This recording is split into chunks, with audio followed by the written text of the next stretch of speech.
No Game, No Life, Chapter 1 3 minus 1 equals hopeless.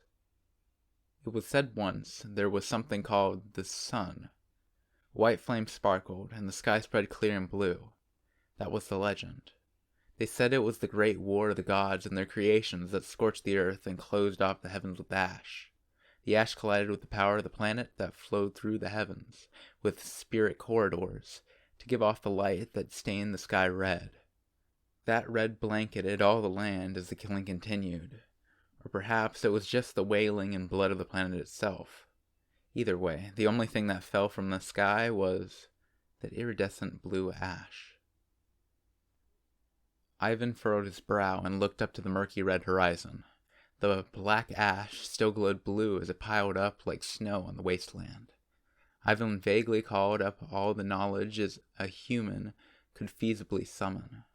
They said that the blue light was the sparkling of spirits, otherwise invisible to humans.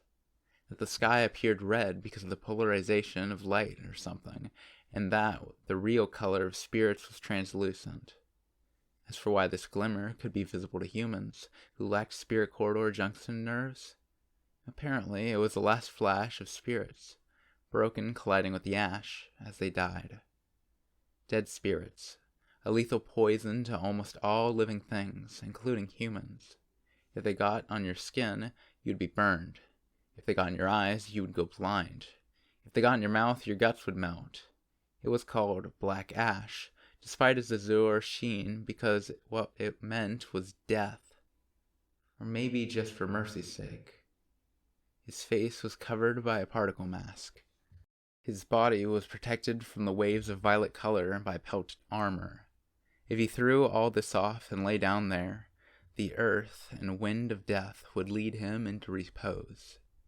He wanted to rest. He'd been working non-stop since morning.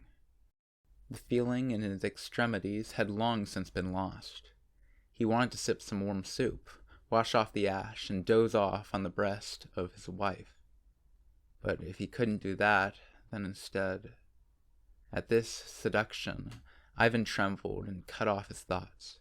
Having been born into this world with no reason to either live or to die.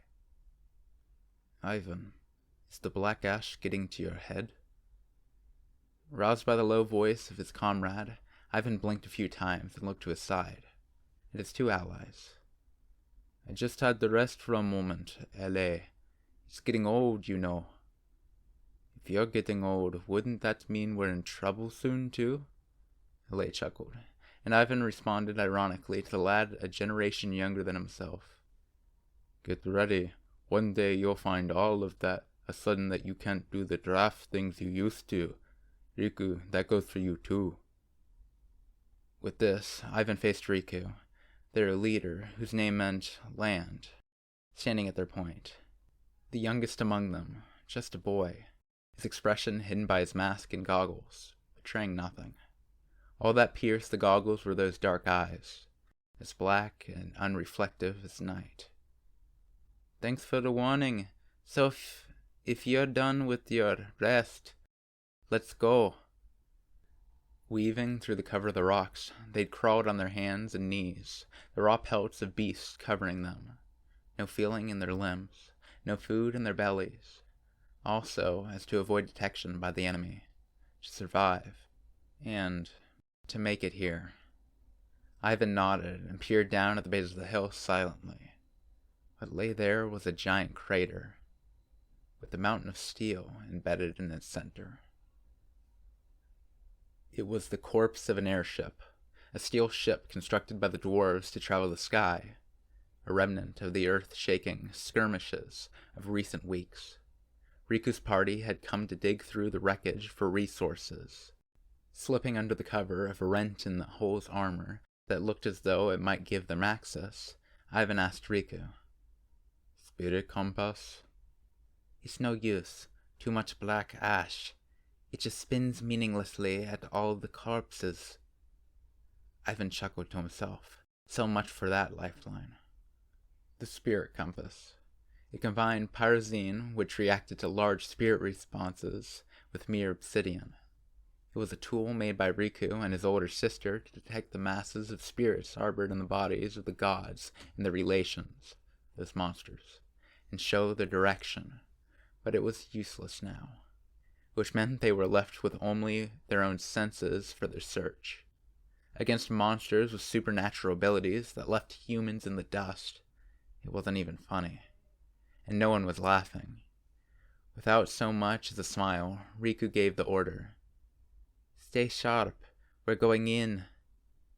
Riku and Ivan's other companion, Ale, nodded wordlessly and sank into the wreckage, brushing off the accumulated ash, sitting for a moment and savoring his good fortune at having made it this far alive. "Concentrate." Ivan quickly reprimanded himself, staying calm, suppressing his breath, even his heartbeat, becoming a speck of dust unworthy of notice, yet sharpening his senses so as not to miss a single speck of himself. He began investigating the ship. The danger was relatively modest. The front had already moved far away, leaving this place a discarded heap of rubbish, but it was far from safe. There could be monsters that had strayed far from the front, or creatures from other races wandering independently of the war. Or again, if, by some chance, one of the dwarves stationed aboard this airship had survived. Even if he's on his last breath, we're more or less be done for. That was reality. The unreasonable reality at which one could only throw up one's hands. If a dwarf held a catalyst and spoke a single word, it would be enough to turn hundreds of humans to dust. That was what they were facing, what they were hiding from to survive. And so, "Ivan, look! We hit it big!" At the loud cheer behind him, Ivan lifted his head and turned. A short distance away, Ale waved his right hand enthusiastically, his eyes sparkling with excitement. "Get over here! This is amazing!" Ivan stared coolly at Ale for a while, then shifted his attention to Riku, standing beside him. Riku said nothing, just slowly raised a hand, and motioned as if slitting his throat. That was enough to make the effusive Ale gasp and shake. Sorry, but anyway, come look at this." What Ale had found, at first glance, looked like a small box, a puzzle made of several blocks intricately intermeshed. But when Ale held it and squeezed, twisting, it emitted a prismatic glow. This... At the large diagram projected in midair, even Ivan gasped, unable to conceal his surprise. "Could it be a world map?" "Yes, and it's the latest version." A world map. So far, they had done what they could to make maps using the materials they'd collected and measurements they could make, but the lights before them demarcated the land and the sea of the world in painstaking detail. In this world, whose geography changed moment by moment due to the war, this indeed was... "That's not all," Riku muttered softly. "It shows the strategy in current positions. Some of it seems to be in code, but I can read Dwarven. It's not an issue." Ha ha ha. It was no wonder Ale was excited. Ivan let out a smile. With this data, it was likely they could deduce the current state of the war. If they could guess where the next areas of conflict would arise, they might even be able to forecast a relatively safe place to live. With this monumental discovery, Riku's voice relaxed. "Ivan, Ale, match the left and right sides with our existing map. I'll copy the strategy and positions. Asciante!" At this command, Ivan and Ale, still unable to hide their excitement, answered in unison with a vow to those who had passed before them, those who had willed them their resolute in death. "Asciante." I accept. Retrieving paper, ink, and measurement equipment from their backpacks, they set to work. Hurriedly, yet with precision, they measured the map and copied it over. But then a thought occurred to Ale, and he spoke. "Hey, Riku, can't we just take the gadget that projects the map itself?"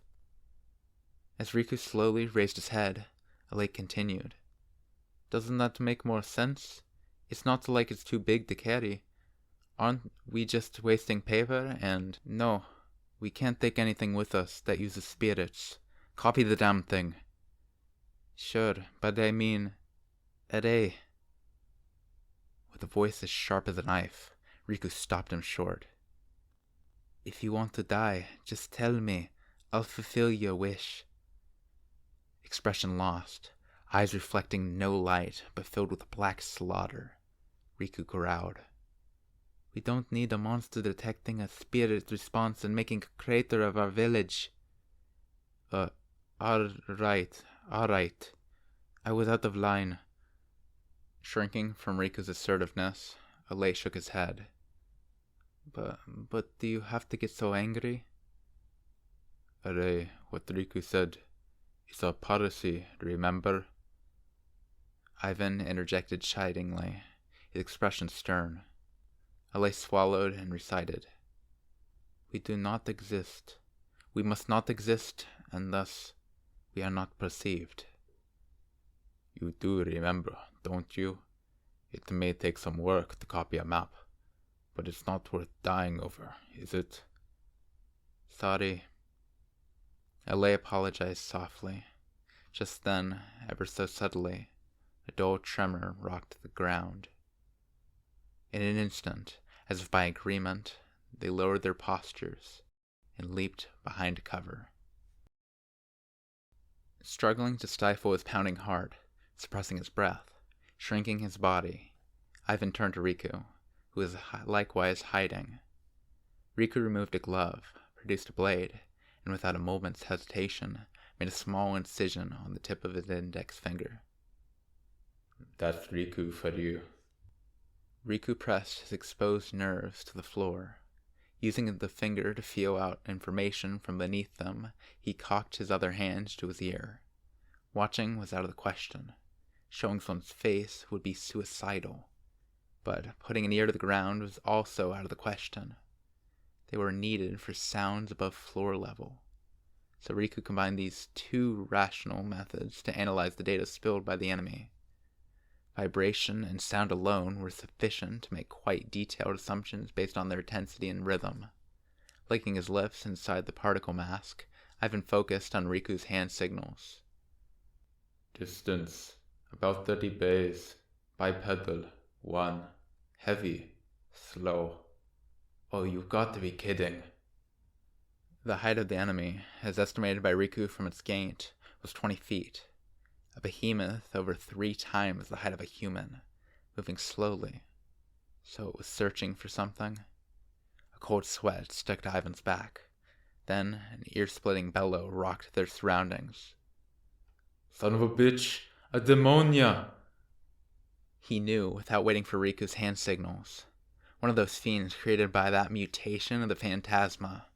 The devil, or whatever it was. These fiends had little in the way of brains. You could say they were beasts granted half a wit. They possessed fearsome strength, combined with the awareness of what it meant to be prey. A half-assed intelligence in exchange for silent, predatory instinct. And this demonia, wandering about in a place like this, must have been one of the lowest among them. Perhaps an ogre or a troll. Then, was it within human ability to fight it? No, obviously not. Indeed, it wasn't feasible. No matter how low a demonia it might be, it would reduce a human to a lump of meat in a flick. The fiends didn't employ bestial instincts such as caution or ambush because they didn't need to. They recognized with their childish intellect that they were strong and could solve every problem with brute strength. With the weapons the party had on hand, no matter how well they might have prepared, it was impossible for a human to kill any demonia. And it would be meaningless. Even if they did manage to slay a single demonia, what would that mean? What if a high demonia with significant intelligence took note and came to regard humans as threats? Humanity would be helplessly exterminated. Therefore, there was only one thing they could do now. Run. No alternative was even worth considering. We do not exist. We must not exist, and thus we are not perceived. Humans couldn't resist. They had to play the role of the hunted. And so, Ivan saw it coming. Riku's next words as he turned slowly towards them. Ivan, this is an order, Riku commanded. Die here. Asciente, leave it to me. Chuckling, Ivan assented without hesitation. He pressed the luggage from his back to Alay and casually strode forward. Hey. Ivan smiled reassuringly at Alay, who'd taken the pack with quavering hands. You know how it is, Alay. Now, one of us has to die. Yes, one would act as a decoy while the other two ran. That was their only choice. 30 bays, a distance a human could sprint in 8 seconds. Having encountered Ammonius at such a critical range, they'd had no options from the start. Were all three to flee together, in the best case, they'd be caught and annihilated. In the worst case, they'd be tracked back to the village. The enemy was at least that intelligent. Riku must have considered who should be sacrificed and where, and that alone. We can't lose Riku and Alay. You're still young. It's a simple matter of who should be weaned. But that doesn't... Ivan smiled gently. Then he loosed the band under his chin and slowly removed his particle mask. Ivan! The cold air brushing his skin strangely eased his tension. The wind felt good as it blew off his suffocating sweat and the smell of beast hide. Don't sweat it. Protecting friends and family. Now, that's something worth dying for, ain't it? With that, Ivan proffered his mask to Alay, whose shoulders shook. Damn it! Shit! Slapping the shoulder of his longtime friend and ally, Ivan turned. Gazing through the goggles into the black eyes of Riku, who considered him silently, he spoke. So long, Riku. Take care of my family. My kid. Riku didn't flinch. Without averting his gaze, he faced Ivan squarely, answering with a nod. Yeah, I will. Sorry. At this word, inexplicably dropped, Riku asked dubiously, Why should you apologize? Sorry. Ivan just repeated it. You know, Ivan, you... Alay shakily addressed his comrade's back, but Ivan turned away with a wave over his shoulder, as if too embarrassed to look. Alay, you take care of Riku for me. All right, I'll be passing ahead. Ivan and the other two simultaneously, but in opposite directions, erupted from cover. In contrast to the low, controlled trots of Riku and Alay, Ivan sprinted madly and noisily. As the beast roared, Ivan glanced back while maintaining his speed. He saw the enemy, having noticed him, kicking away some steel remains and coming for him. The creature was large. As Riku had figured, a behemoth over 3 times the size of a human. Muscles swelled beneath its black fur. Turbid teeth protruded from a mouth that split its head in half. As this nightmare lit after him without a side glance, Ivan sneered. Behind the beast, in the other direction, Riku and Alay could be seen scampering madly away. The monster had been too distracted by Ivan's flailing to notice at all. Finding it suddenly amusing, Ivan let out a whoop. Focusing his attention ahead of him, he increased his speed. The decoy operation had been successful. Now he just needed to draw this monster as far as he could. Might as well aim for the best possible result, right? After all, it would be his last mission of his life. Yes, his role ended here. Just run like hell for as long as he could. A simple chore. I'm sorry, Riku. Leaving you all the heavy lifting. That Riku, like a little brother to him, would see missions that were more painful, more extracting, more difficult by heaps. Unlike himself, who in a very few minutes, possibly seconds, would be at peace. Yeah, it's a crying shame. But still, I'm counting on you. God damn it. Riku's black eyes, like darkness, crossed his mind. Even when he'd returned Ivan's gaze, they reflected nothing. No fear, no doubt, no distress. No sadness or pain resided in them, and that was why Ivan trusted him. He'd lay down his life on orders from a boy who was his junior, because he trusted that the person with those black eyes would discard his own life like trash if necessary. Trusted he'd expend that life better than anyone else.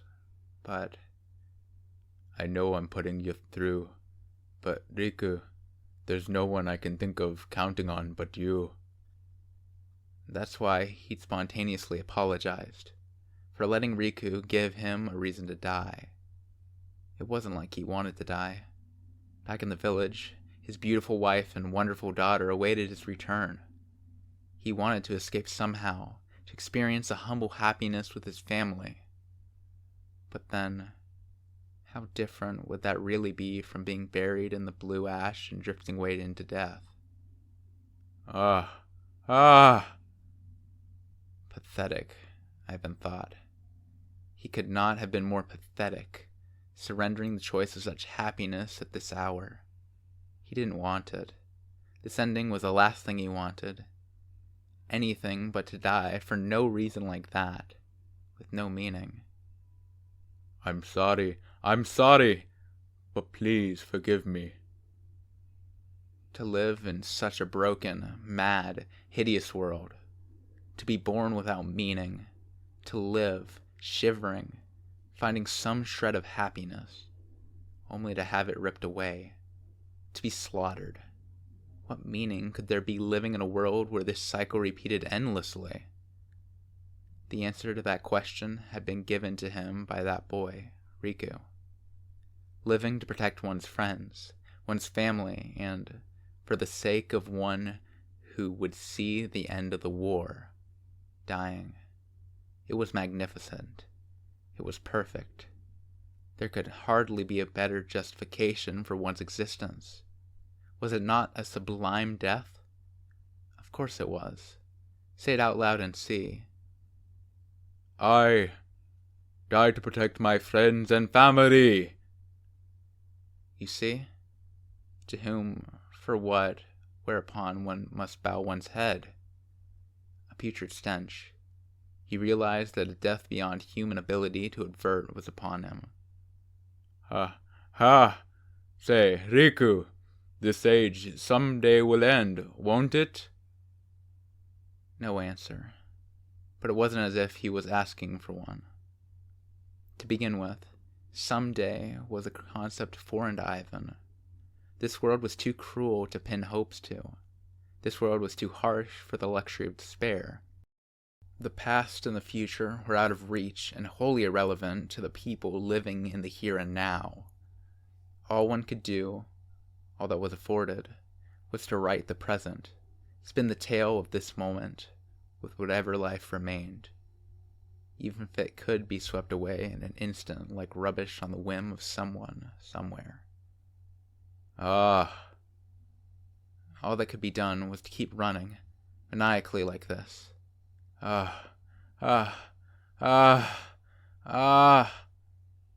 Manically forward, screaming that you were here. If you fell along the way, you just had to pass the burden to someone else. That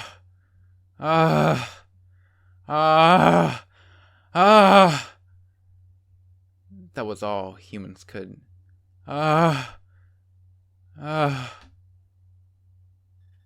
And another scream disappeared.